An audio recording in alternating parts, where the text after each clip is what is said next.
Happy Independence Day to everyone. I am thankful for having your attention. With this, I would like to begin my speech.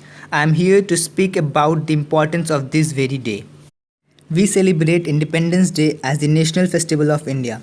The day marks the anniversary of national independence from the British Empire on 15th August 1947.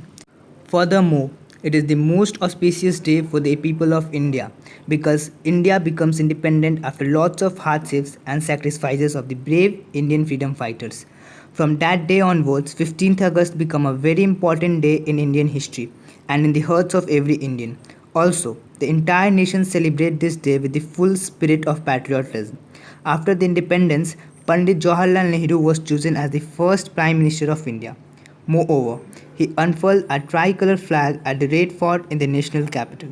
From there onwards, every year we celebrate Independence Day at Red Fort, New Delhi. In addition, the army performs many tasks that also include a march past, culture programs by school students. In addition, we celebrate Independence Day to remember the lives we sacrificed to gain this freedom, as there are ones who struggle for our country.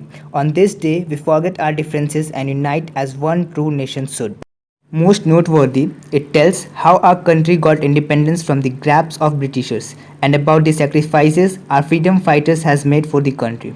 Also, we do it to make our children aware of the history of our country. To sum it up, gaining independence from the Britishers was not easy, and it's because of the struggle and hardship of our freedom fighter that we now live in a free country. On Independence Day, we remember the long battle that our freedom fighters fought and sacrifices that they had made. Thank you. Jai Hind, Jai Bharat.